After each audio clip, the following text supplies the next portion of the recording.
Hi mga mami, how are you? So here we go again in our new episode of Mommy Yayo. This episode, pag-uusapan natin is how to connect with our children. So I'm sure you are excited and so am I.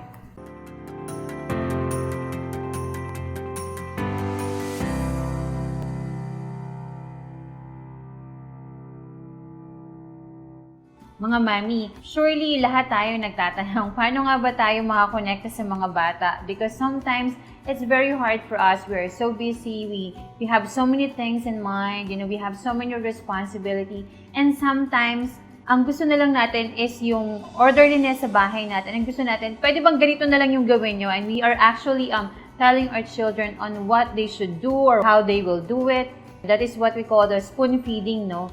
And sabi nga ni John Maxwell, everybody communicates but few connects. Sometimes we thought that communication is the same with connection, but actually that two have different level. Communication is just the surface, everybody can communicate, but only few connects. If you want to connect with your children, number one is that you have to be vulnerable.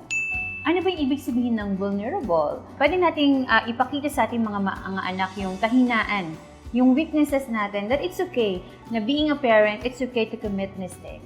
We don't need to wear this, what we call a mask of perfection. Lalo na mga 3 years old or yung mga younger age. Siyempre, pag yung mga batang ganyan, ano bang ginagawa nila? They keep on asking you, why? And sometimes, there are a lot of questions that we don't know to answer. We don't know how to answer. And it's okay to say that. We can tell to our children that, oh, baby, I don't know the answer. Maybe we can Google that app or things like that. We can ask help so that we can find the answer. And it's okay. It's okay. So we have to show to your children that we are also vulnerable. Next is that we have to learn how to engage. How to engage with their children. There are a lot of parents, they don't know how to engage with their children. Paano mo ba sabing you are engaging, If you find a common ground with your children. And if it requires energy and it takes time, it takes effort. And yung may mga time kasi that if we are so tired, because pasensya na anak, galing kasi ako sa trabaho, you're working for 10 hours, 12 hours, come on parents. We know very well that God had given us only two direct responsibility, and that is to your spouse and to your children. And we have to prioritize our family. No matter how tired you are, you have to reserve an energy. You have to reserve a strength for your children because we have to engage them. I talked to my son, Samuel. I also talked to Mogierick, Sean, and Yula. They said that if it's less than 30 minutes, then we don't think it's a quality time. So it means if you want to engage with your children, you have to spend quality time to your children. Sa mga anak ko, sabi nila, they need more than 30 minutes for a quality time.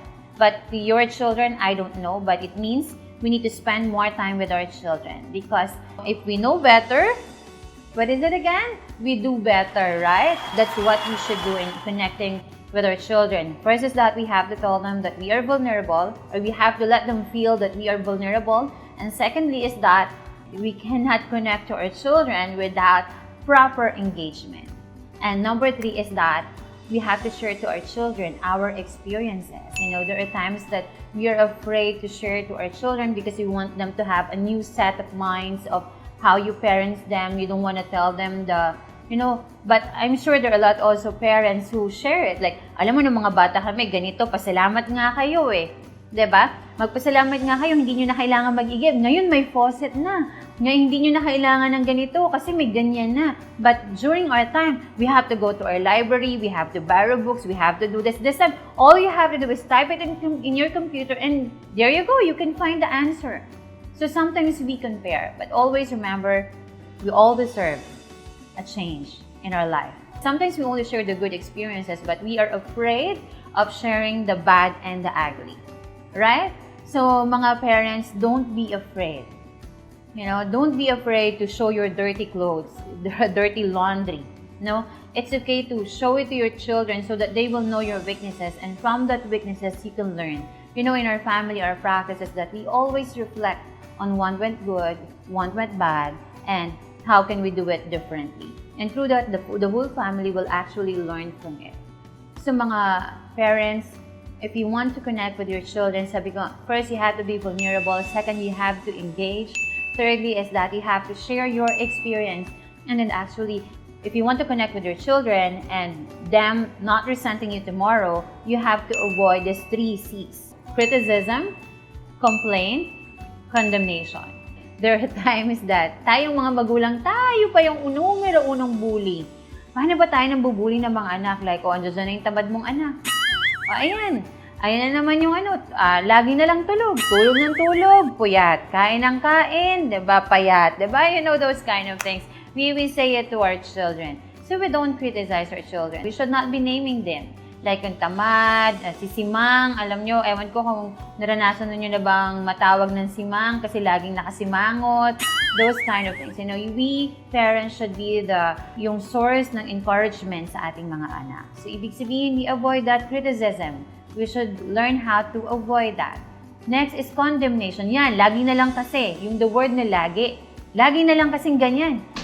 Hindi na lang marunong magligpit. Lagi na lang nagkakalat. Lagi na lang yung word na always, lagi.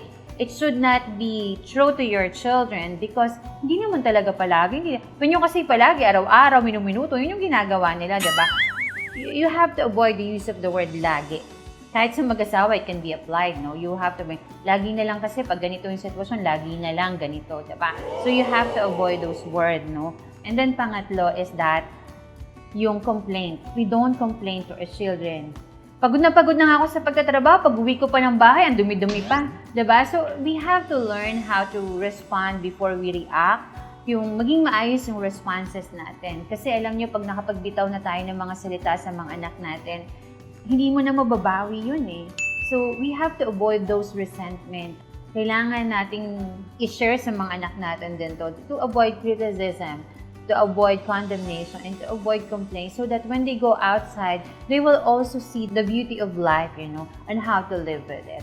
So, avoid the 3 C's. Kasi alam niyo mga magulang, paano ba tayo mag-fish ng fish? Mag-fish ng fish, ano? How do you fish?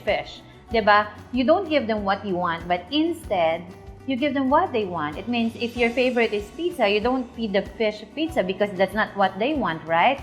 So what they want is that they want worm, caterpillar, and things like that.